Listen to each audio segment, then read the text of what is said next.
Good evening, all.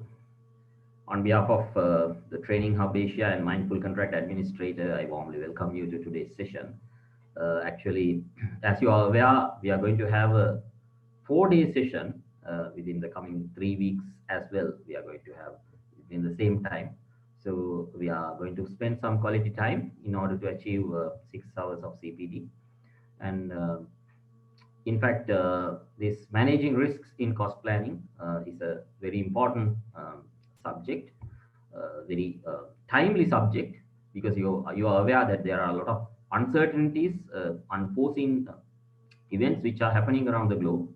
Therefore, it is sort of a coincidence that we have a global audience here. I can see that there are certain people from Sri Lanka, people from Middle East, people from Oceania as well. So it's happy that I am addressing a global audience regarding a global issue. Okay, we are going to start. I don't think I need to give an introduction about myself because you all know me. Therefore, I will directly start the session. So it will be, we can spend some quality time in this regard, and we are going to spend 1.5 hours. After end of today's session, you will be able to get the recording related to this one. So you can have it in your records. If in case you're going to miss any of the sessions here, please do let us know. Since you have already paid and you have registered to this one, we will definitely share the session with you, right? That then you will not miss this one, because if you miss one of them, it will be difficult for you to follow the second one. So that is how the things are going to happen, right? So managing risks in cost planning is the session today. I am Priyanka Nuan Karunaratna. I hold a BSc from Monash University, and I hold an MSc from University of Reading, UK. And I am a chartered quantity surveyor as well as a qualified expert witness. Um, Without much time, let us start the session. Anyway, when my colleague Prasanna prepared this post, somebody was asking me whether it was me who was jumping. I'm very poor in long jump, therefore it is not me who is in this front, the jumping in this one, right? So let us move on to the second slide. Let us see what's going on here. 1 minute, right? So what do you get out of this course? We are going to have 10 achievements. Let us say, actually, 10 hurdles we are going to jump. And it is going to be a very productive session, in my opinion, because I have done a little bit of a research in this regard, and some ancillary works, lot of reading has been done in this regard. Therefore, I am trying to give some other documents as well as reference, as well as some other documents which will be useful in order for you to do the cost planning process, and especially this risk management, how to address the element of risk, how we are going to do. So we are going to achieve 10 things. The first one being the outline knowledge about mindful contract administration. As you are aware that I'm running a YouTube channel called Mindful Contract Administrator, and how it has stemmed, and how this risk management has become a part of it as well. I'm going to discuss about that. And then you will get a general knowledge about NRM 1, 2, and 3, because within the time period that has been allotted for this particular 4 sessions, we are not going to cover all NRM 1, 2, and 3. But NRM 1, a particular section pertaining to risk will be studied into rock bottom, and we will be giving you a lot of insights related to that as well. And then general knowledge about ISO 31000. You might be wondering what this is. ISO 31000, the first edition has been issued in 2009. This is for the risk management in corporate level, which is a global document in order to achieve the global consistency pertaining to the risk management. They have issued a fresh version in 2018, right? That is ISO 31000. We are going to have some general knowledge about that as well. refreshing time for your linear programming knowledge. I know that most of you are from mathematics background, and let us go back to our school days, okay? How we learned about this linear programming or university days, so that you will get some insight about how this linear programming knowledge will help you to quantify your risk management things, how to do a quantitative risk analysis using linear programming, and a lot of decision making. As you are aware, linear programming knowledge will benefit for that one as well, right? Still, the things people are joining, it's okay, no problem. We will admit them as well, right? And then we are going to have a very comprehensive document assisting you to research, actually search any notion pertaining to the word risk in NRM1. What do you mean by NRM? That is New Rules of Measurement, which was issued by Royal Institution of Chartered Surveyors, right? So if you just take one of the NRM documents, let's say NRM1, and you search this particular word risk, you will find the word risk in 695 occurrences. I'm glad to tell you, within these 6 hours time, I'm going to cluster them and address each and every occurrence of the word risk. So towards the end of this particular session, you don't have to search for this particular word risk. You can go through my presentation, and each and every problem that you have pertaining to the word risk in doing cost planning is embedded within these four presentations. Actually, today's presentation is also 54 slides. Can you imagine? So within 1.5 hours time, I have to complete this one. But we are going to spend some quality time in this regard as well, right? Then let us go into the seventh objective of today's session, that is called an in-depth knowledge about RICS guidance note named Management of Risk. Royal Institution of Chartered Surveyors has issued a guidance note. This will be discussed as well. Then we are going to have an insight about managing risk registers. As you are aware, this is managing risk registers is not only confined to the quantity surveyors. It is important for project managers, civil engineers, architects, as well as the developers, because I have seen some of the employers who are professionals or even non-professionals. They look into the risk register and identify certain areas of risk, and then give some feedback, comments, and get some advice. Risk register works as a sort of a tool, a bridging tool between all the stakeholders of the project in order to identify and manage the risk. Then we are going to talk about acquire the knowledge, application, and advice related to the risk management in cost planning. If you are going to be a chartered quantity surveyor, right, you know that you have to have three levels of understanding. Actually, three levels of knowledge you need to have. Number one is the knowledge, that is called level one of level one requirement of a chartered quantity surveyor, and then the application. How are you going to practice that within the industry? And that is called the level two knowledge acquisition that you are going to get as a chartered quantity surveyor. And then advice, that is the level three related to the risk management in cost planning. Then acquisition of 6 formal CPD hours. Why this is important? The Royal Institution of Chartered Surveyors has imposed for all the members and potential members that you need to cover 20 hours of CPD, and out of that, 10 hours needs to be official. So this requirement, 60% of that requirement is being covered within this one, and we will be giving you a very nice certificate towards the end of the session as well, right? මම කලින් කියපු විදිහට අපි ඉංග්‍රීසියෙන් සහ සිංහලෙන් දෙකෙන්ම පැහැදිලි කරනවා. මොකද මේ සෙෂන් එක ඒක අපි මුලින් ඉඳලම ප්ලෑන් කරගෙන හිටපු දෙයක්. මම දන්නවා මෙතන ඉන්න ෆෝරම් එක සම්පූර්ණයෙන්ම ශ්‍රී ලාංකිකයි. එතකොට අපි බැරිලාවත් ශ්‍රී ලාංකික නොවන කෙනෙක් ආවොත් අපිට පොඩි අපහසුතාවයක් ඇති වෙනවා. නමුත් මෙතනදී අපිට එහෙම ප්‍රශ්නයක් ඇති වෙන්නේ නැහැ. අද මේ කෝස් එකකින් අපි ඇත්තටම අචීව් කරන්න යනවා attributes 10ක්. ඒ 10 මුලින්ම අපි ওই mindful contract administration කියන්නේ මොකක්ද කියන එක, mindfulness කියන එක පිළිබඳ යම්කිසි අවබෝධයක් ලබා ගන්නවා. ඊට අමතරව NRM 1 2 and 3 ඔයගොල්ලෝ දන්නවා RICS Royal Institution of Chartered Surveyors issue කරලා තියෙනවා new rules of measurement කියලා. ඒ තුන ගැන අපි යම්කිසි අවබෝධයක් ලබා ගන්නවා. ඊට අමතරව international construction measurement standards කියලා ICMS කියලා තියෙනවා. අපි ඒකට කියන්නේ අතරම in order to achieve global consistency in costs.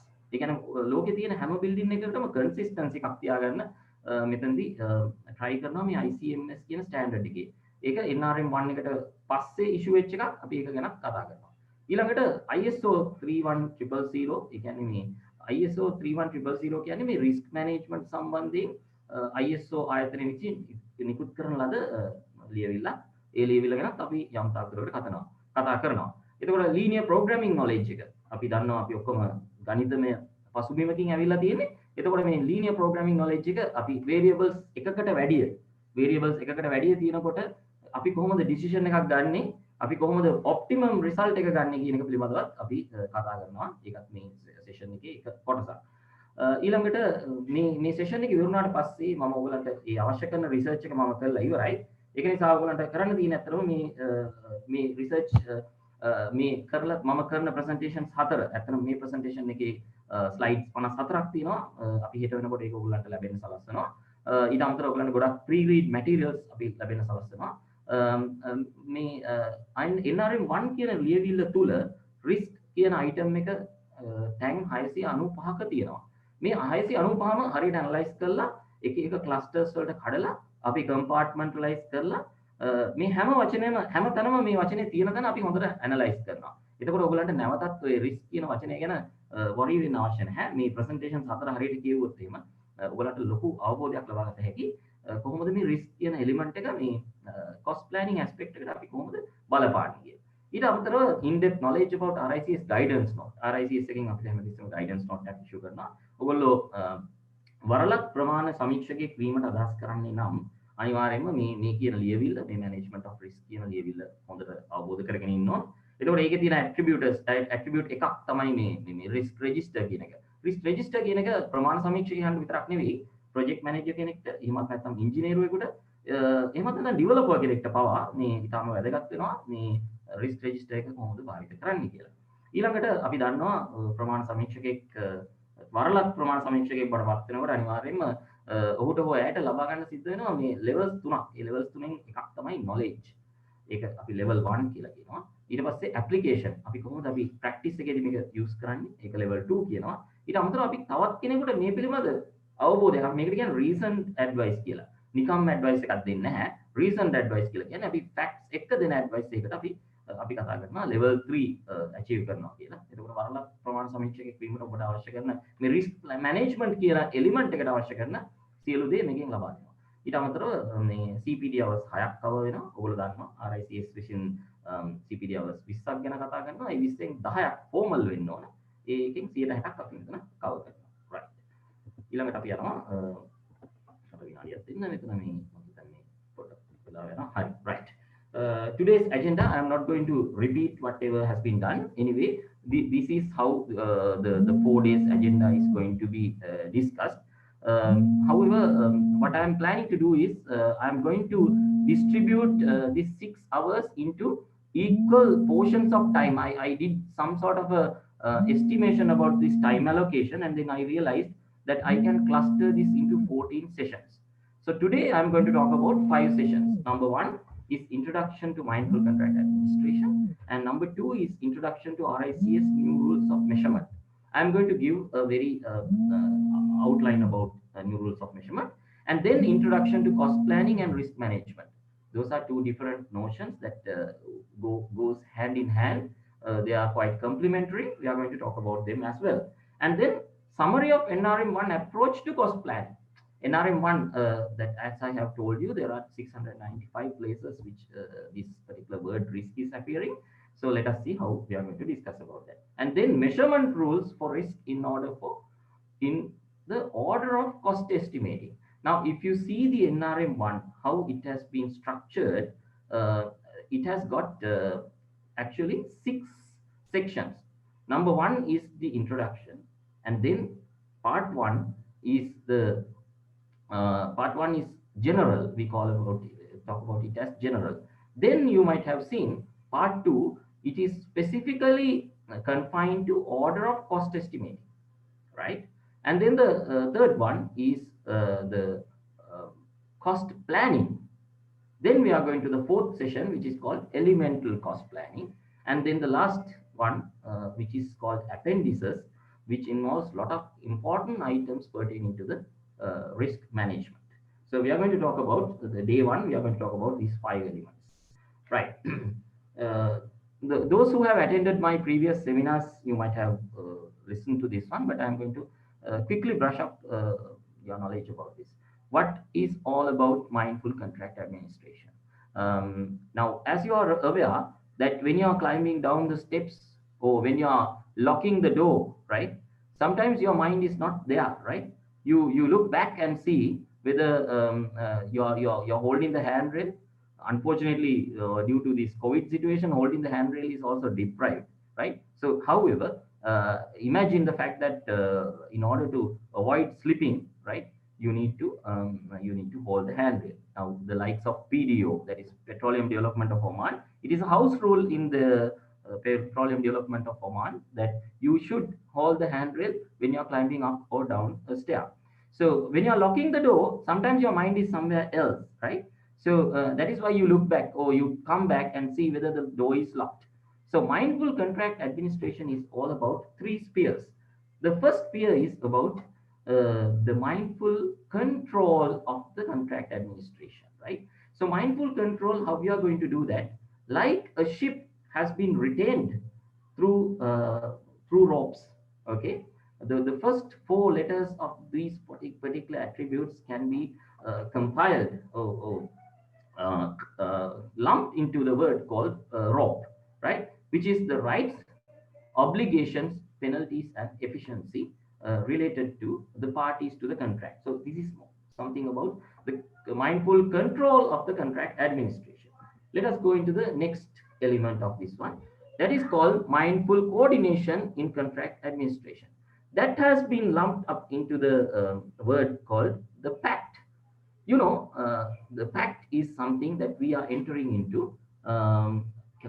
Pact is something, some sort of a negotiation, some sort of a compromise between the parties in order to cultivate collaboration, isn't it? So in order to cultivate collaboration, you need to have mindful coordination. For that, we need some power. Parties to the contract should have some power. They should have some adjudication techniques. They need to have communication and they need to be given some tasks. So if you lump up all these four attributes, you will enter into the pact, that is the mindful coordination in contract administration, right? I'm struggling with some sort of okay, fine. The third one is the mindful adaptation in contract administration. I hope that you remember about this movie called the ET, that is called Extraterrestrial. In that one, this particular person who comes from the alien, who comes from somewhere outside Earth, is getting to adapt. He's struggling to adapt into the system in the world. Therefore, adaptation is something beyond the contract. Those are the task changes and as well as environmental changes. You should not get the value, the word environment as environment, because I'm talking about an external environment. That may be political, that may be any other risk areas which can happen in this particular scenario. So all these three spheres will form the mindful contract administration, right? So let us move on to the other session. Right. So what are the documents that I'm going to refer? Now, as I have distributed to you, there are three pre-read materials which I have given to you. Apart from that, I'm going to distribute some more. First one is NRM1, which you all are aware of and which you all have the access to because it is freely available within the internet, right? So RICS new rules of measurement is one of the documents which I am going to refer throughout this 6-hour course, right? And then I'm going to refer to NRM2 and NRM3, right? All these are available within the freely available within RICS website. And I'm going to talk about ICMS, that is the International Construction Measurement Standards. This is also freely available, but however, for the purpose of completeness and for the purpose of inclusiveness, I'm going to distribute all these documents after today's session so that it will be easier for you to have them in one particular folder, so that you have this particular session within your lifetime, right? And then there is another document called ICMS Explain, how the global consistency has been achieved through ICMS standards. With it, that one is also going to be discussed. Then this ISO standard of risk management 31,000. Now this is a well spoken and well studied document. ISO 31000, which was issued in 2009, has now drastically changed. The notions have been changed. So I am going to discuss about that as well. So normally it won't come into light, because when we are talking about NRM1, we are talking about risk management from the quantity surveying perspective, right? When we are going to talk about the risk management from the construction perspective. But ISO 31000 spans beyond that particular work scope. Then we can understand how the global context think about the risk management and how we can adapt that particular portion which is related to this globally accepted standard, because we all know ISO standard, it's a well respected and well accepted sort of a standard. And then I'm going to talk about two guidance notes which are issued by RICS. Number one is called the management of risk, which I told you it was issued in 2015, and then a little bit about life cycle costing will be discussed. So these 8 documents will be referred throughout my presentation, right? Now let us move on to the core subject that is called NRM1. So what exactly is NRM1? As it says, as you can go through these red colored ones, it is the order of cost estimating and cost planning for capital building works. The word itself says it is talking about capital building works, right? So you might be wondering whether I can do cost planning related to a tunnel in this regard. Let us find out. Okay, whether I can cost plan for a tower in this regard. Let us find out, because it specifically mentions order of cost estimating, and then you have a conjunction, and then and cost planning for capital building works. So order of cost estimating is one cluster, and cost planning is another cluster. That is why the NRM has got 4 different sections. Order of cost estimating has got one section. General is the first section, order of cost estimating, and then cost planning and elemental cost planning. That is how NRM one has been formulated. And then for measuring building work, once again it emphasizes provide a structure basis for measuring building work and presents a consistent approach. What do you mean by consistent approach? It is, I must say, ladies and gentlemen, even though when we are talking about this consistent approach, NRM1 is being used basically in Europe, right? And NRM1 is being used in this part of the world as well, the Middle East. In Sri Lanka also, to a certain extent, you are using that one. However, that is why ICMS standards came into place in order to have a globalized approach, right? So this consistent approach, it was the people have questioned about that one. Okay, until and unless NRM1 is being used, it cannot be a consistent approach, because there may be different other approaches as well. The likes of BCIS, which has been used previously, also this is stemming from the same source, but there are some differences. So consistent approach is important. That is why ICMS came into light. The other key cost components associated with the building project. Now, it does not only talk about the building works, it talks about other key cost components associated with building project. Now, if you go through the NRM1, you will see 15 group elements. Am I right? The first group element is called zero, that is for facilitating work. In this part of the world, we call it as enabling works, right? And then there are 14 other group elements related to this particular elemental cost planning. So these, let us see how it has been clustered. And then when preparing the order of cost estimates and elemental cost plan. So there is a difference between order of cost estimate and elemental cost plan. The rules represent the essentials of good practice.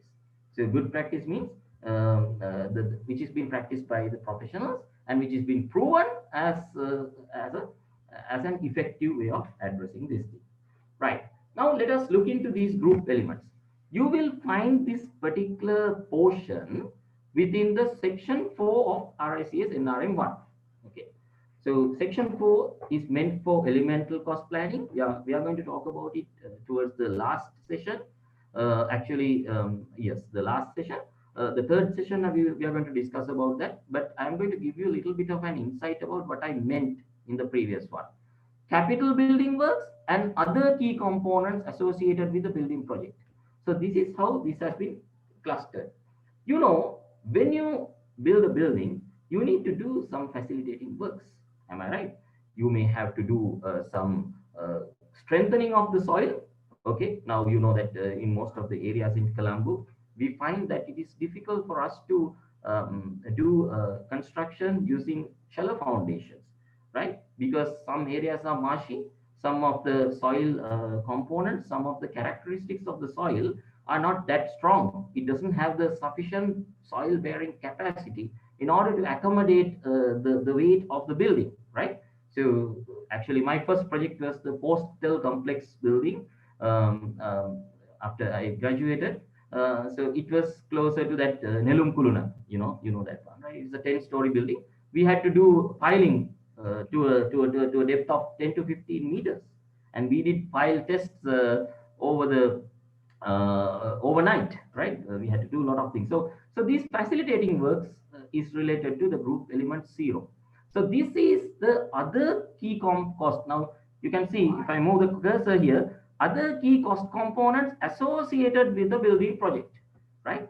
Now these facilitating works may not be directly attributable to the structure itself. Let's say there is a building already there, and an old building which has been embedded, which has been underground. You need to dig it out, and you need to take it out in order to clear the area. So that is the meaning of this other key cost component associated with the building project. And then we are going to 7 group elements. See how nicely it has been structured. You need the substructure. Basically, we call the substructure as the component of the building which is below the ground. Okay, we draw a line. Sometimes there is a definition that which is touching the ground. So there is a thin difference between that one. We are going to discuss about that throughout the next sessions. And then the superstructure, basically the concrete. That is what we call as shell and core, right? And then the internal finishes, fittings, furnishings, and equipment, services, prefabricated building and building units, and work to existing buildings, like an expansion or connection between existing buildings. Now, for instance, I know if you have studied in University of Moratuwa, the library building, right? The library building is not a one structure. There is a small difference between two buildings. You can see that actually there is a small, because of this soil investigation, the building was decided to be built in two different structures, right? So the people who worked in this project might know about that. So those work to existing buildings is also a very important thing. And then apart from that, again, there is a component of other key cost components associated with the building project comes into play. Number one is the external works, right? So I asked you the question whether a tunnel is possible in this one. But unfortunately, when we are talking about a building work, the RICS NRM1 does not talk about how to evaluate a tunnel, right? But it talks about an external works, something like the road works, landscaping, right? And then underground cabling, underground services, utility services, those things can be taken into account. Then we have got main contractors preliminaries, main contractors overheads and profits. Now there is another group which is beyond this particular building work, but it is required. That is why we call it again other key cost component associated with the building project. Because for the client, Suppose that particular client, or in FIDIC terminology, we use it as an employer, right? Employer is not bothered about all these things. Maybe the employer does not have the sufficient knowledge or expertise unless there is a project management team within in-house team within the client, right? So they do not bother about that. They want the whole project as a whole. So in that one, there is a cluster called project design team fees, right? Apart from the construction fee, there is a project team or design team fee is there. And then other development project costs. Now, for example, you may have to build a separate roundabout, right? Because of this particular building or the structure. So that is another development. We call it as assigning it to direct contractors, right? Not directly related to this particular project, but it is associated with this building. The cost is this particular building, right? Because of this building, we are going to have other development costs. And then it comes to the group element 13, which we are going to talk about, the word risks, and then the inflation, right? NRM2 is something which is similar to the likes of SMM7, or let's say a standard method of measurement.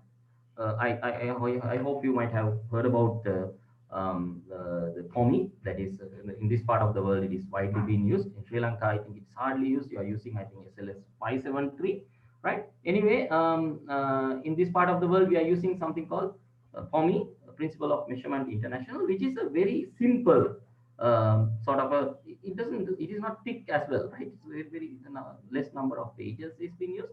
But new rules of measurement 2 has a codified approach as SMM7 or SESM 3 and 4. Now, you know, as per SESM 3 and 4, the foundation has got different depth bands.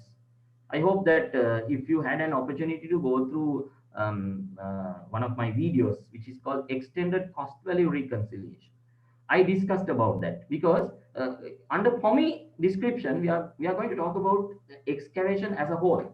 But the likes of SESM 3, SESM 4, or NRM2, we have got different depth band, because we know that when the excavation goes down, the productivity may go down, right?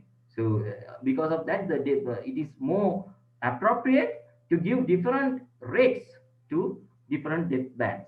So this is how so I'm not going to talk about NRM too much, but the only thing which I wanted to highlight here is the risk spans from inception to completion. Therefore, NRM2, when you are preparing NRM2, you need to correlate whatever you have taken into account when you are doing the cost planning, the risk aspect of the cost planning, right? Right. Then we are going to do, I think I have a small problem with this. Right. What is the purpose of NRM3? We did a nice project for Qatar Rail. I think the people who are in Milcris knows about that, right? So this was my first project related to the cost planning in NRM3, right? So for the maintenance work, it is the same, right? It is the same, very similar to the cost planning of the pattern of NRM1, but it is basically, if you follow the red text in this one, it is basically about providing essential guidance on the quantification and description of maintenance works for the purpose of preparing initial order of cost estimating. I'll give you a little bit of an example. Now they have got certain lifetimes, right? For example, let's say in a station, railway station, the tiles which is being used in a railway station, the bathroom, it will be subjected to wear and tear more than a domestic building, because there are more people, there are a lot of commuters who are going here and there, right? So for that, they allocate a certain percentage. After this many years of time, you will have to replace that one. That is what we call as the maintenance works. So there is a way of doing the cost planning based on NRM3. So in a future course, I may be able to do this one as well, right? Right. Then 1 minute. Something, right. So what is risk?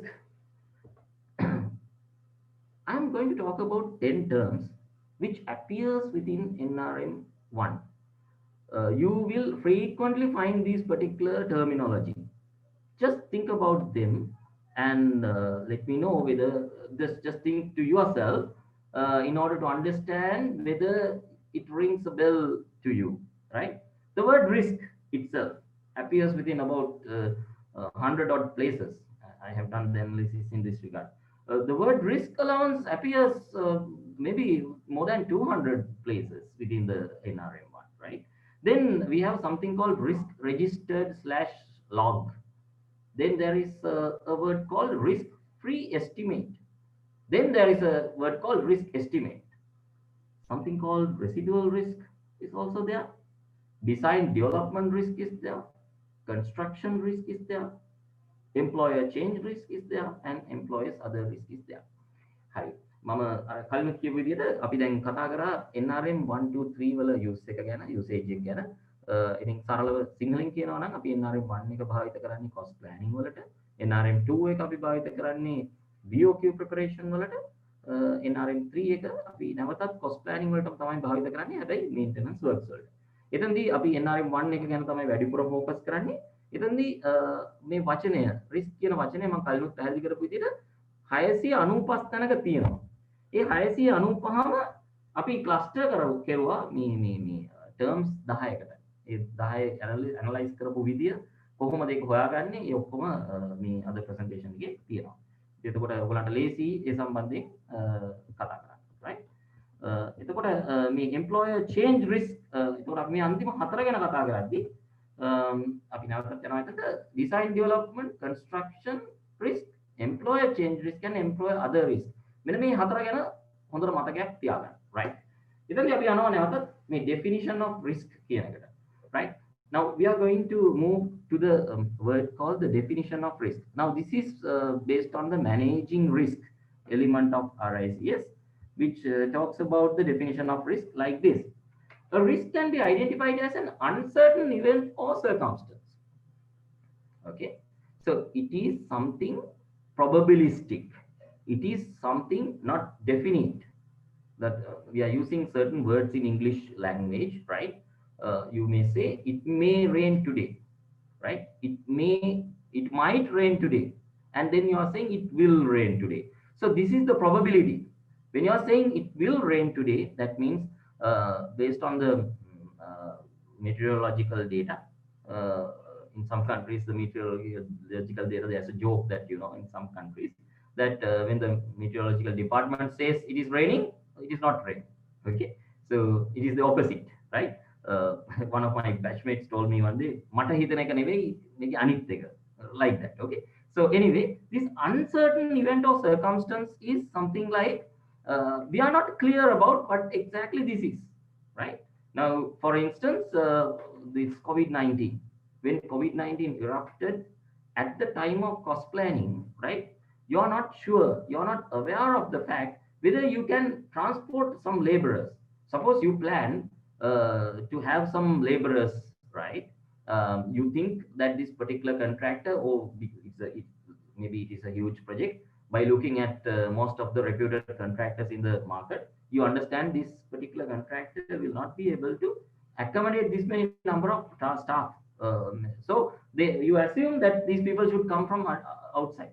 Suppose the whole world is in a lockdown situation. So this is an uncertain situation. We do not know when exactly this uncertainty is becoming a certainty. So there are certain words that you are using like confused, unsure, perplexed, disoriented or bewildered. All these are confusing words. They are not definite words. So this is why we are saying risk is an uncertain event or a circumstance. And the other things are common, and it says both threat and opportunity.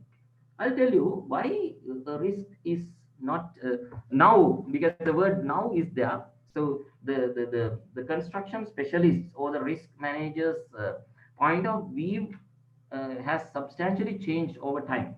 Now, if you see the YouTube videos or recent documents which is being issued, you will understand risk is not only a threat, risk is an opportunity as well.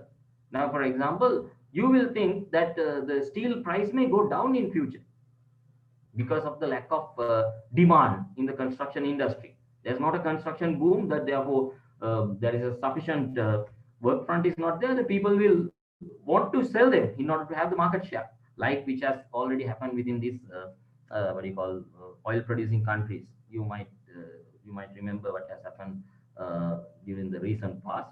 That right, even though the oil price went down, uh, oil producers, the large oil producers, did not deprive their market share, because without their market share they cannot survive, right? So this is how this both threat and opportunity may come into play. The steel price may go up or steel price may go down. Therefore the risk is not only a threat. So if you have that notion within your mind that risk is only a threat, get rid of that. Okay, the world is moving, it is not only a threat, it is a threat and an opportunity as well, right? Then for the purpose of this guidance notes that we are, because I'm taking this particular definition from our ICS management of risk paper, which I have explained to you. Risk refers to both positive and negative uncertainties. This is what I exactly explained to you. Right. Now I have got a small question for you. You can see a WhatsApp message at the bottom. Please feel free to take a screenshot of what I am presenting here. Right. Towards the end of this session, I will give you about half an hour time to think about this. Right. And I want to understand from all of you which of these are real risks. Okay. So once you listen to me carefully towards the end of the session, and after that, maybe 1 hour, I will be able to give you, right? Uh, Text to this particular WhatsApp number. What are the real risks that you believe as real risks by indicating these letters? And I have got a gift for you, right? The gift is the December session of Mindful Contract Administrator along with the Training Hub Asia. You'll be given a free access to that particular session for the first person who is going to give me the answer. So this is the challenge, sort of a challenge, right? So let us just quickly run through these 9 elements of risk which I have explained. Number one is the time overrun in the program. Think about that, whether it is a real risk or not. And then inadequate site investigation, right? And then environmental impact, ineffective quality management procedures, cost overrun, poor health and safety practices, employers' choice of materials in mock-up, fatality, and unavailability of funds. So these 9 elements, out of these 9 elements, right, which are the real risks? Take a screenshot of this and WhatsApp me to this particular message after the end of the session. Then you will understand, right? Right. Then we are moving on to the 10 attributes of risk in the context of NRM1. Right. The term in NRM1 has got 10 particular attributes. Right. Just give me a second. 1 minute. I need a small. Give me a second.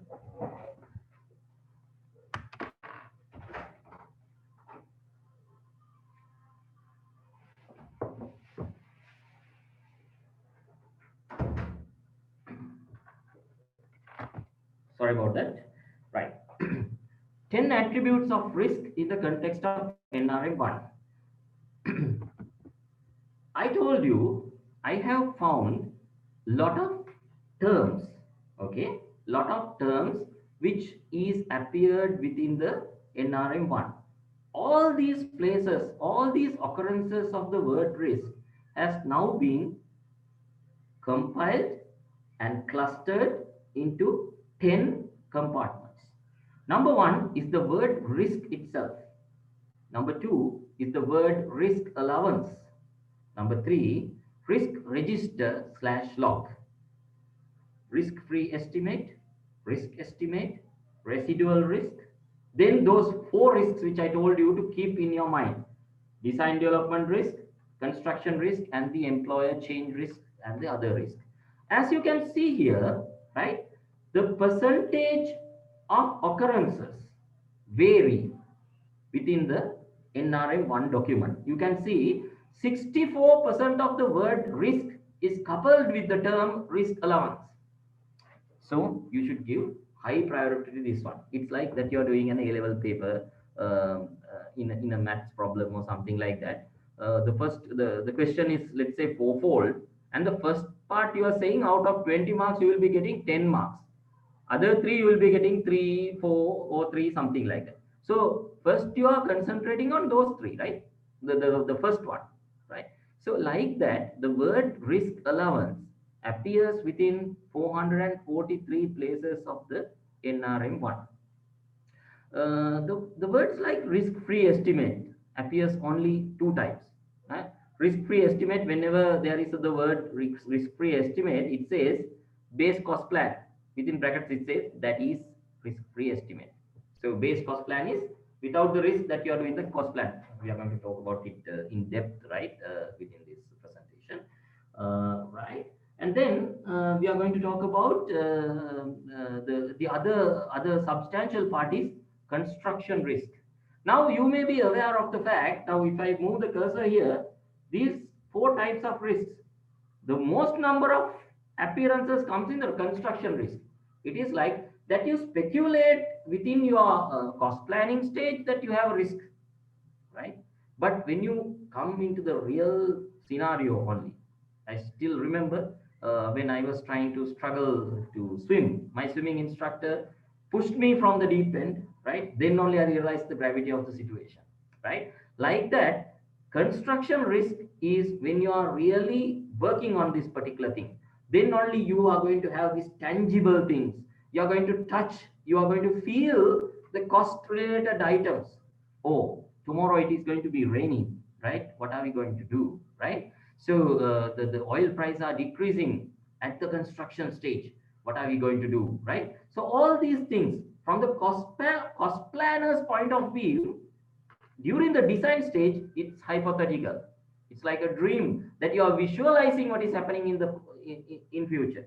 But when it comes to actual construction, then only you are really feeling the real risk.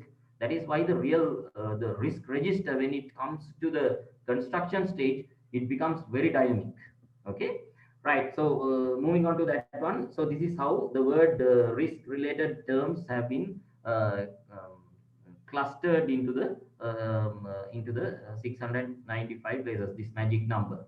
Once again, I did another analysis, right? So it is based on the different parts of NRM1. If you go to the index page of the NRM1, in the introduction session, you will have only 7 occurrences, the word risk, right? Part 1 general, only 16 occurrences. Part 2, 134. Part 3, 103. All of a sudden, part 4, tabulated rules of measurement for elemental cost planning becomes 379. It is more than 50%. You can see 55% of the places where the word risk appears is within part 4, right? In the appendices also, the risk registers and a lot of definitions are there. So it is also appearing. So this is how another angle of looking at this particular thing. So when you want to really discuss about the word risk, when you go to part 4, you will find a lot of occurrences as such. So you don't have to go through each and every page of NRM1 in order to identify the risk related things. It is actually confined to very few pages. I will tell you once I proceed with my presentation. Right. Then it goes to the risk allowance. As I have told you, the oil prices, right?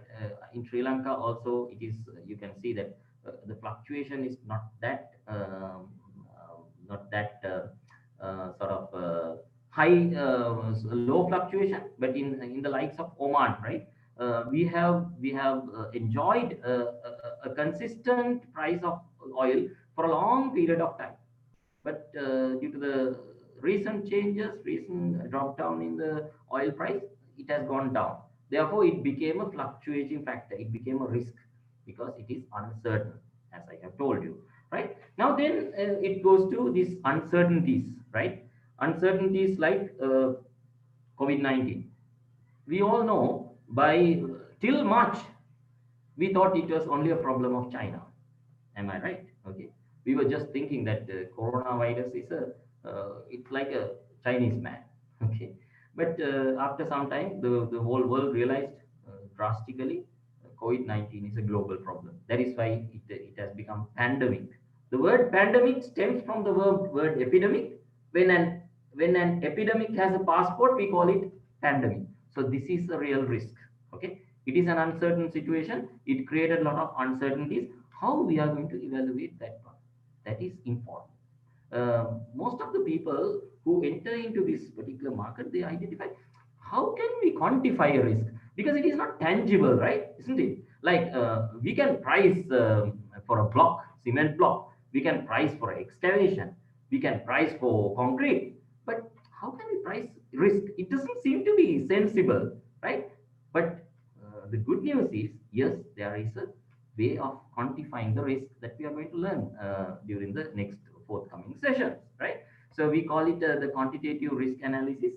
I hope you might have heard about this Monte Carlo simulation method.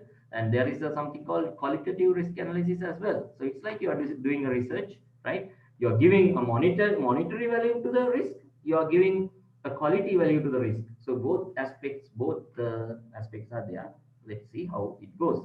So the word risk allowance, okay, is of utmost importance. As I have told you, these particular 10 terms, if you know the definition of these particular 10 terms, for the freshers, I know there are a lot of experienced people here, right? But for the purpose of academics, right? If you are a student, or you are a newcomer to the construction industry, I would suggest these 10 terms. You get the definition and paste it on the wall. Okay, so it will be easier for you to comprehend, easier for you to memorize. If somebody comes, that you can use this particular wording, right? Risk allowance means the amount added to the base cost estimate. Now, I told you a risk-free estimate. A risk-free estimate is something without the risk. Okay, so in other words, there are only two occurrences within NRM1. The word risk-free estimate appears. In both occurrences, it says base cost estimate within brackets, that is risk-free estimate. So we can understand the base cost estimate is a notion which comes without the risk allowance. Okay. I hope I am not going too fast. Prasanna, can you shed me some light onto that? Am I okay, or do I have to be a little slow? Okay, fine. I believe it's okay. Right? If there is any difficulty that you are facing, just drop me a message, right? I can see your messages. I think the message facility has been there. Okay, there is a small chat, I think. Okay, we will be starting now. There is something else, right? Fine. Okay, then the amount added to the base cost estimate for items that cannot be precisely predicted, the likes of oil price in Sri Lanka. Now it has become the likes of oil price in Oman as well.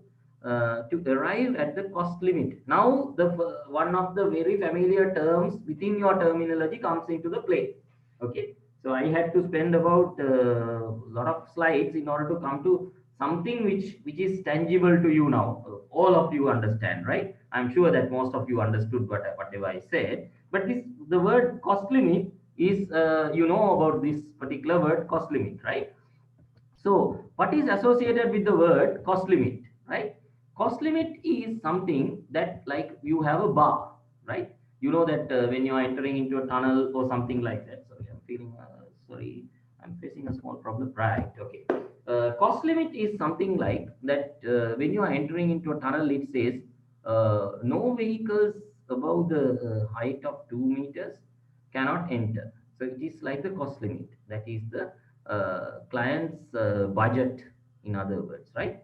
Now, in order to have this cost limit in your cost planning terminology, what you are using is you are having different cost targets, isn't it? Right? In the elemental cost planning, you are using different cost targets into different clusters of the project, right? As I have told you, there are 15 elements starting from these facilitating works up to inflation. There are a lot of elemental cost planning which needs to be done. Then we are going to give cost targets to different elements, each and every element. And after that, we are doing something called cost checks. So this is what is within your mind related to the cost planning, and I'm going to add a layer of value into what is having within your mind. Okay. Then we are going to the other most useful definition, which is called base cost estimate. It means evolving. The word evolve, when you talk about the word evolve, you might think about something like the iPhone or the evolution of the man. You know that this is jokingly saying that Homo erectus, Homo sapien Neanderthal, if my biology knowledge is correct, and then it becomes Homo sapiens. Once again, this particular man who is so much embedded within the computer, right? Looks like a Homo erectus. So it is the same thing which is happening in the iPhones as well. You can see, even though the facility, okay, I'm talking about only one attribute. Let's say if it is the cost. Let me simulate. Let me correlate the word cost into the size of the phone. අපි ඒ දවස්වල මේවට ගඩොල් භාග කියලා කිව්වා, you remember, half brick, right? Half brick size phone in 1998. My first mobile phone was also a half brick phone, right? Now with the advent of new technology, they sort of undersized the size of the mobile phones, but once again it became little larger. Now you can see Apple 6s. I think that there are more. I'm talking about 2015, 6 plus and 6s. There is some sort of a fluctuation once again, right? You can see like this man has evolved. Once again, it will come down. So it won't stay within the consistent limit. This is something very related to the base cost estimate. It says if you have a notion that base cost estimate is something concrete, like the contract price or the accepted contract amount, just get rid of that one. It is not. It says it means an evolving estimate of known factors without any allowances for risk and uncertainty. Okay, it is an evolving estimate. Even though the cost limit is a constant thing, base cost estimate is an evolving thing. So this is what I want to say. So most of my Sri Lankan viewers are familiar with this particular building. Actually, when I first saw this particular building, I thought that it was a design mistake, right? It cannot be. One tower is leaning towards the other tower, and some people define this as like husband and wife. You know, wife is always leaning towards the husband. It's very loving. Okay, it's like a loving couple. You can see that this is a mixed-use development project which is being implemented in Sri Lanka, right? One of the tallest towers, right? Most of you have been into the periphery. I have visited this one a couple of times, but I could not go up, right? It says why I mentioned about that one is actually it is also one of the case studies which I'm going to discuss in my forthcoming sessions. I picked one case study from Oman, one case study from Sri Lanka, right? So what I wanted, what is important here is the word risk allowance. Okay, the word risk allowance appears within different places of the NRM1. If I go little bit back, right, you can see in 443 places I said the word risk allowance appears. So I'm not going to talk about all 443 places, but the defined terms. Each and every document should have defined terms, like the FIDIC. You know, FIDIC Red Book, it drastically changed to the likes of 90s. Okay, now there are about 90 odd defined terms in FIDIC 2017 version, as opposed to 1987 version, which has got only got 32 defined terms. So likewise, this particular building works estimate, the word building works estimate is a defined terms. It means the sum of cost targets. Now, why I use the word green is for the inclusiveness. Why I use the word red is for the exclusive, right? So you can see building works estimate is a defined term which includes the group elements 1 to 8, right? You remember I was talking about those 1 to 8, right? This is why I told you, once again, I'm going back to that one, right? Hope you remember this one, external works. Without the external works, I told this is the building, right? Now here, it includes 1 to 8 for the building cost estimate, right? Building cost estimate, very easily you can remember. is the group elements 1 to 8. So when you are preparing that your what do you call charts, if you are doing a cost plan these days, especially these consultant quantity surveys, you can have these charts, like what is you can write in the Excel sheet building works estimate, and here you can say element cost elements of 1 to 8. So this is what is including, but it excludes facilitating works, that is the elemental cost group 0, and then as well as those retaining to main contractors preliminaries, right? It is like 9 and 10 of these elemental costs, main contractors overhead profit, design team fees estimate. Now you can see, building works estimate excludes the risk allowances. This is where one of the appearances of this particular term, risk allowance, appears within building works estimate. Then we are moving on to the elemental unit rate. I easily memorize this one called EUR, like it is like euro. Okay, so it's easy to memorize if you are doing some abbreviations, which is closer to your practice, the way things that you remember. Now, when you are talking about elemental unit rate, the good thing about NRM one is sometimes it gives examples also, right? Now, in a standard conditions of contract, you won't find examples. It doesn't say now in the standard conditions of contract. Let's say one of the payment certificates say that minimum amount of monthly interim certificate. If it does not reach that one, you have to the engineer will not certify. That's what it says, ne? But it does not give an example. For example, let's say minimum amount of monthly interim certificate is 100,000. I'm talking in terms of riyals. I'm sorry about my Sri Lankan viewers. For your benefit, one real is 500 Sri Lankan rupees, 478. So for the ease of calculation, I put it as 500. I never wish that it will come to 500. Anyway, right? The elemental unit rate means the total cost of an element. What I wanted to tell you here is divided by the element unit quantity, right? For example, EUR for external wall is, I told you that in a condition of contract, it never says that if the monthly interim minimum amount of monthly interim certificate is 100,000, right?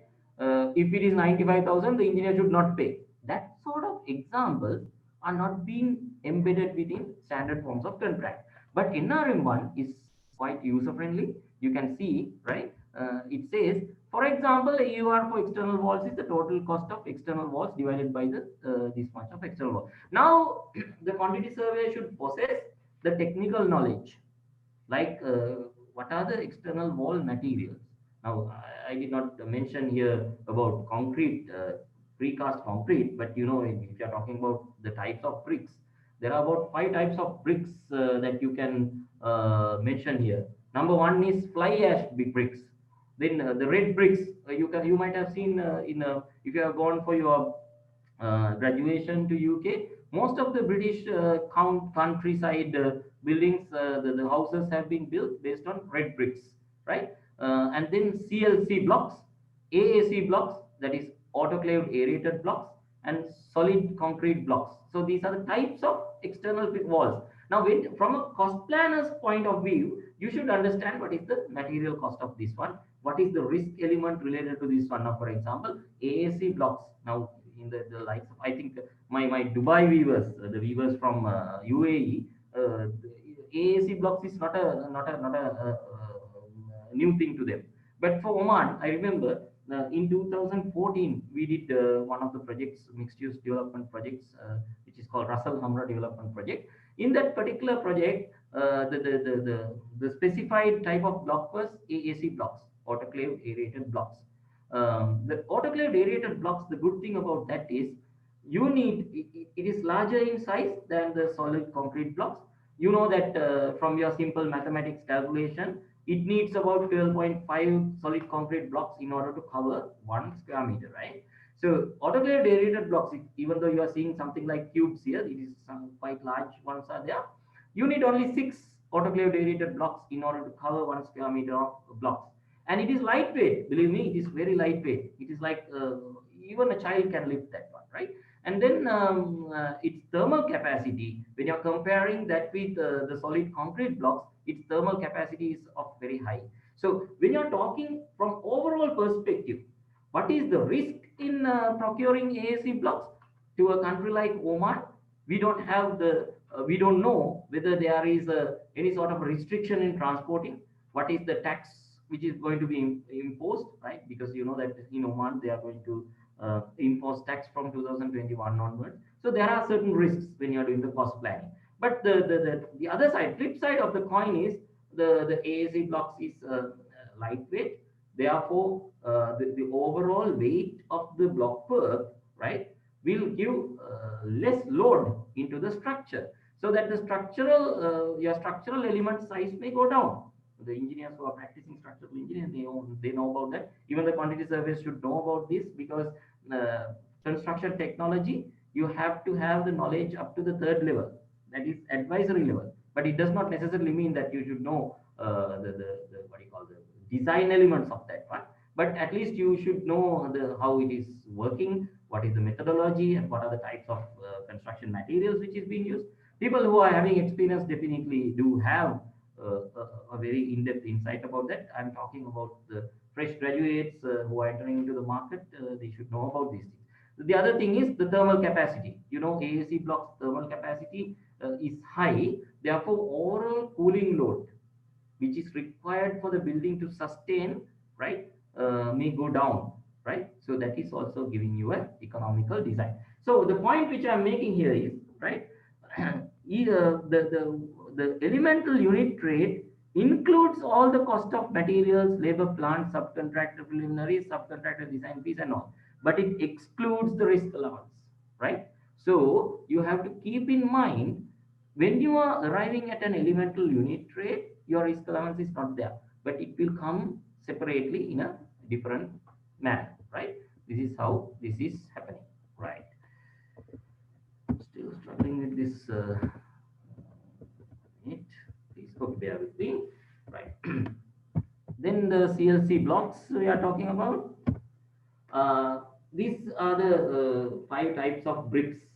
Just for your understanding, I don't think I need to explain it more. The only thing, if you are familiar with the fifth type, which is called the CLC blocks, right? CLC blocks are made from cellular lightweight concrete. That is also light in sort of this thing, right? That's what it talks about. Then we are talking about the estimate base date. Now, when you are talking about the base is always the one which gives you the foundation. You can see that particular gentleman who is working for a base slab. You know, we call it the base slab. So we use the word that particular keyword called the base in order to identify there's a solid foundation. So the estimate base date is something very clear cut. It means the date on which the cost limit is established as a basis for calculating inflation changes or other related variances. So the cost limit within the context of cost planning, how you establish cost limit, that is the date that you maintain the estimate base date. Now, when you are talking about the base date, you know that very common one is in FIDIC Red Book 99 version and FIDIC Red Book 2017 version. For my Sri Lankan viewers, even though the SBD2, the standard bidding document 2 does not have this particular chart within that document, it explains about a base date, very clearly explains what the base date is. So the base date is actually 28 days, as you can see here, right? My Oman viewers, if you are looking into Oman White Book 1981 version or 1999 version, you will not find something like that. But the significance of the base date is, now if there is any sort of a legislation change between the base date and the submission of the tender date, which is 28 days, as appeared within both the FIDIC Red Book 99 version and 2017 version, uh, that legislation change will not be taken into account, because it is unfair from the contractor's point of view. And there's another attribute as well. Now, suppose you have a contractor who has got a in-house specialization, right, for some element of work. Now, all of a sudden, with the closer to the base date, closer to the tender submission date, the employer introduces an addendum in order to change some of the activities. So the person who is having in-house subcontractor, our on-house in-house division, may not be having facing the problem with respect to the timing, because it's his own in-house person. But if somebody is trying to sort of outsource someone. So that time period would not suffice in order for him to get the particular cost estimate. So that is from the what do you call fairness point of view, it is detrimental to the fairness. That is why they included this base date into bidding, right? There may be certain other changes as well, other reasons as well, but it is good always to have a base date. So this is what is called as the estimated base date. Then facilitating works and building works estimate. It's very easy. You know, group elements 1 to 8 is building works estimate, isn't it? Facilitating works and building works estimate means group elements 0 to 8. So have these definitions within your mind so that it will be easier for you to comprehend, right? Right. And again, it talks about risk allowances and it excludes the risk allowances, right? Now, most of the defined terms that I was talking about right now, up to now, exclude the risk allowances, isn't it? It did not include the risk allowances. So we have to find where the risk allowances have been introduced. Let's see how it goes, right? Then once again, it comes to the works cost estimate. The word works is very familiar to PDIC users, right? Because the word which starts from capital W and ends with an S is related to the permanent and the temporary works for a construction project, right? So works cost estimate means total estimated cost of the building works estimate, the main contractor preliminaries, and the main contractor's overhead and profit. Now we are going to expand the horizons of that particular element, group elements, right? You remember the group element 9 and 10 is also included in this one, right? Total estimated cost of the building works estimate, right? And then it says no allowance for project design team fees, other development project costs, risk allowances. It is there. Now, what is the difference between works cost estimate and what do you call building works estimate? The building works estimate does not have the contractor's preliminaries, but the works cost estimate has got that particular element. So that you need to understand, right? Now, why I put this particular slide is, which is stemming from the life cycle costing, which is issued by RICS as a guideline. Uh, the most of the contract administrators misconstrued the word cost because, or rather, I'll say they are confined to the cost which is as per the construction contract. Now, for example, we always use some terminology such as cost saving, isn't it? Whenever there is a variation being issued, they say cost saving එකක් තියනවාද මේ ඒක saving එකක්ද addition එකක්ද? That's how we always say addition and omission exercise. We are talking about variations, but in this particular element, we are talking about this particular part only. That is why this is abbreviated as chrome. It is very easy for you to remember. Chrome is a type of a metal that is being used. I'm using less water these days. It's good. Mm. Last time when I did my session, I had to drink about 2 bottles of water. Okay, so uh, right, it's like the construction costs. You can see the C, right? We are talking about this one whenever we are, let's say, PD Credit Book. Let's say we are using PD Credit Book 2017 version.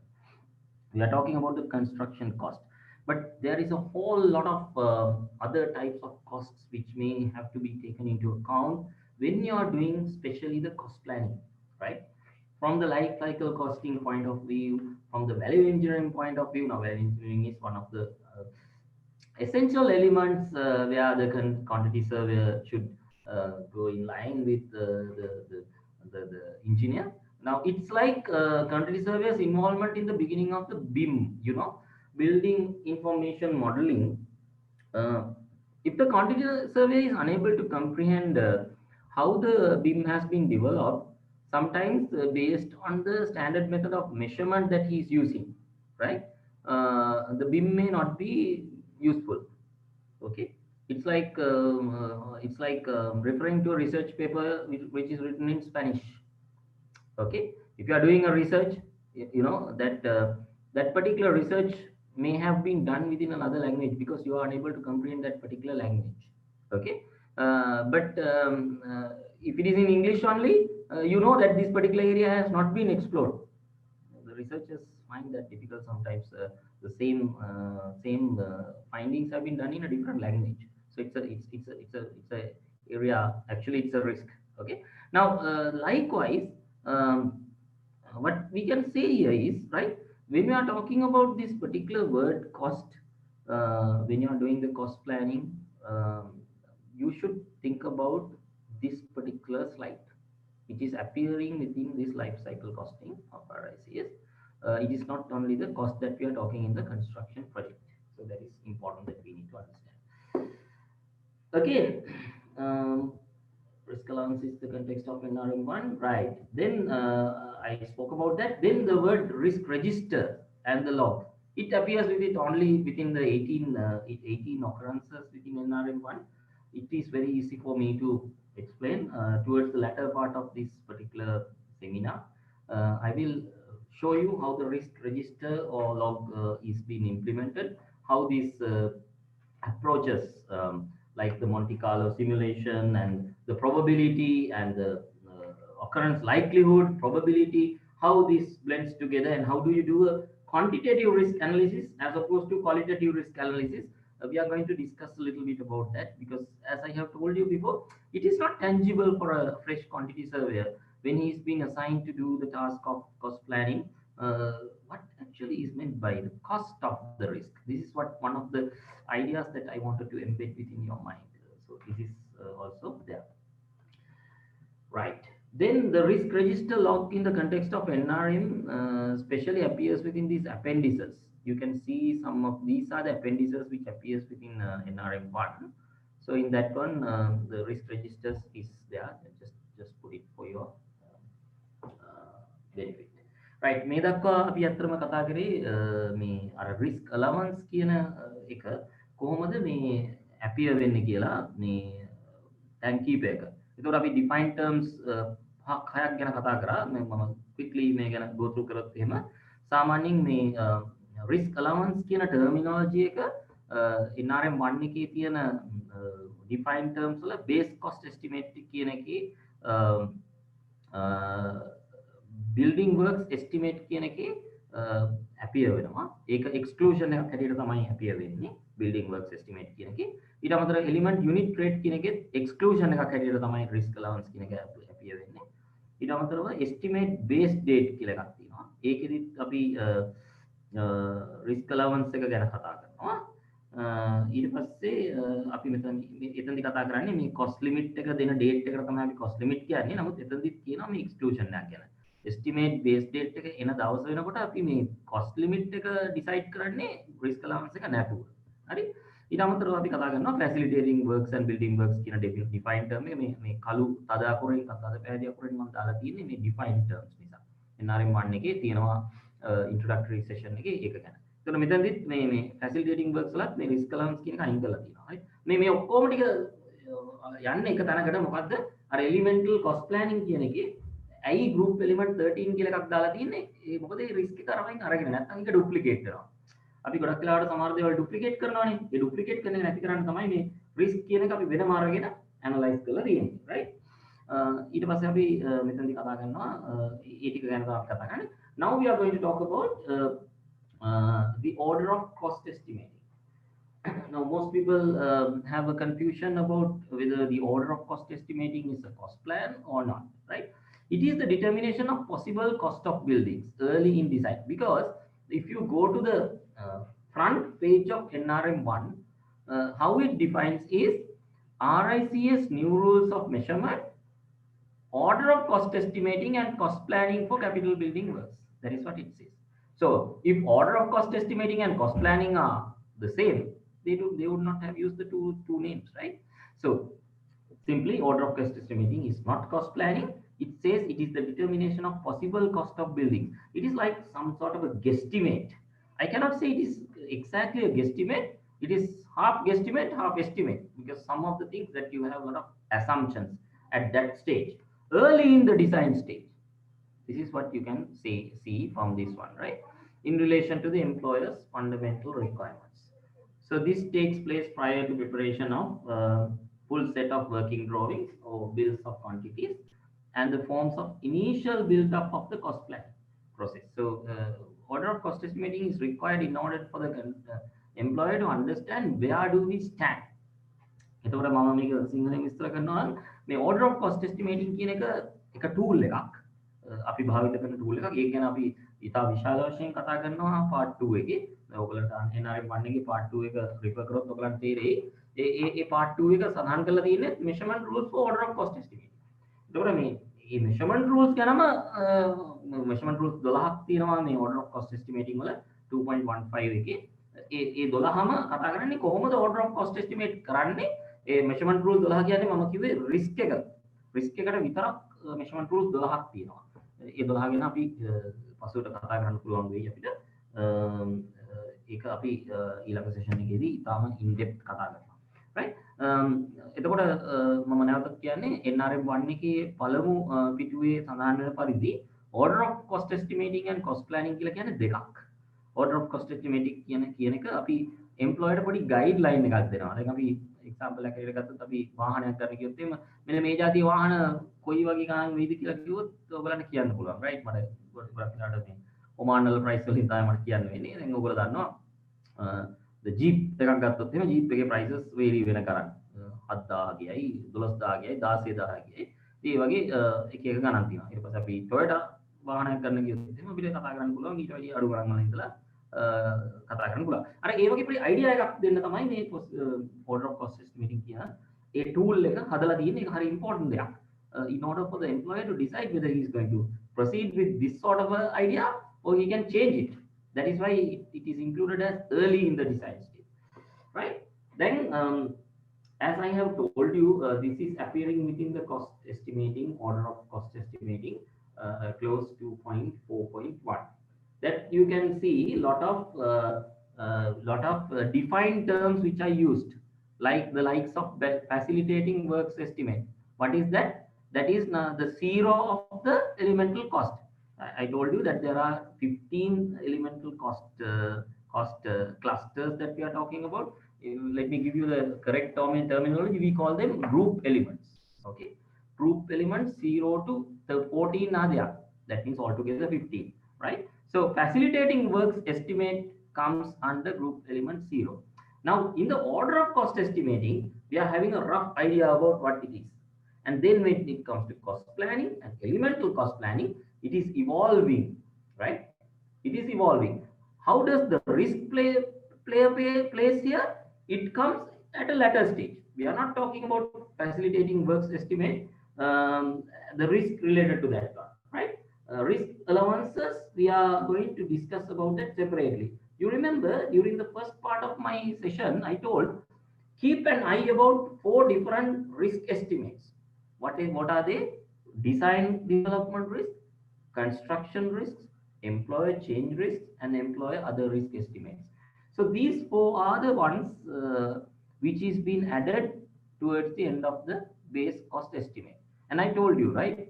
There are 2 occurrences of the word risk-free estimate, wherein it is equated to the word base cost estimate, which does not have the risk allowance. Okay. Now, from the cost planner's point of view, when you are doing an order of cost estimating, this is the mother sheet that you need to refer to. And it says, see paragraph 2.5, 2.6, that gives some guidelines how to do that one, right? I'm not going to talk about the whole cost planning process. I'm going to talk about the risk allowance plan position only. And then it comes to the once you are adding facilitating works, that is the group element 0, building works estimate group elements 1 to I can say 8, and then main contractors preliminaries estimate, that is group element 9, and then overhead and profit is 10. Then it comes to the works cost estimate. So all the things which I have explained to you, the definitions are embedded within this particular chart. Okay, so that is the glamour of NRM 1. And then it comes to other development cost estimate. Then to the base cost estimate, we are adding risk allowance. That is how it goes. So just to give you a little bit of an insight about ISO 31000, right? ISO 31000 also identified the risk as an effect of uncertainty on objectives. Okay, right? and effect is a deviation from expected. It's very similar to what we are talking about. It can be positive, negative, or both. Remember, during the first part of the session, I told you the risk can be beneficial as well. If you identify this as a risk, okay, sometimes it will give you a benefit, right? Rather than thinking that no, no, no, this is already concrete. Even though that you feel that this is comfortable for your budget, this is comfortable for your payments, you can improve that, isn't it? So through value engineering or through any sort of methodology change, we can do that. That is what is all about this clause 13.2 of FIDIC 2017 and FIDIC 99, the value engineering clause. And then the objectives can have different aspects and categories and can be applied at different levels. Then note 3 is risk is usually expressed in terms of risk sources. Now this is where there is some sort of a deviation, but keep in mind, I told you in the beginning about 9 activities. Whether you're going to accept them as risk activities or not. Now your clock will start ticking after I finish this session, maybe after about 10 more minutes. Within 1 hour's time, you can WhatsApp me. I'll show you that screen as well. So you'll be given an opportunity to attend for a free seminar, right? And then there is a small change here. It talks about events, consequences, and their likelihood, right? In different terminology, NRM1 also gives some indication about that. Towards the latter part of my course, I will let you know what exactly that is. Then we are talking about risk management, coordinated activities to direct and control an organization with regard to risk. So this is how ISO 31000 looks into the risk factor. මම මේක සිංහලෙන් පැහැදිලි කරනවා නම් දැන් අපි දන්නවා ISO කියන එක ගොඩක් වැදගත්. දැන් අපි වෙළඳ නාම භාවිත කරද්දිත් ISO සාතිකයේ තියෙනවා කියලා වෙළඳ නාමය අපි මාකට් කරනවා නේ. ඉතින් එතකොට මේ risk management වලට ISO එකකින් ඉෂුව කරලා තියෙන elements දෙකක් තිබුණා. අතරම ඒකේ first document එක ඉෂුව කරේ 2009. ඊට අවුරුදු 9කට පස්සේ 2018 ISO 31000 අලුතෙන් එකක් ඉෂුව කරා. ඒකේ මේ මම අර කලින් කියපු විදිහට drastically change කරා මේක දිහා බලන විදිය පිළිබඳව. හරි? ඒක ගැන මේ මම in depth කතා කරනවා ඉස්සරහට. අපි ඒක ගැන ඉස්සරහට කතා කරමු. Okay? Now with these are the last 2 slides of today, but this is very important because if you go to that particular section called section 2.15, I believe, yes, measurement rules for risk in NRM1, this appears within page number 41 and 41, 42 and 43. Okay, now the word risk appears drastically, I mean substantially, within these 3 pages. Okay, now what I have done is the measurement rules pertaining to the order of cost estimating has been clustered into 12 activities. Now, if I span through cross, you can see that what exactly is there, right?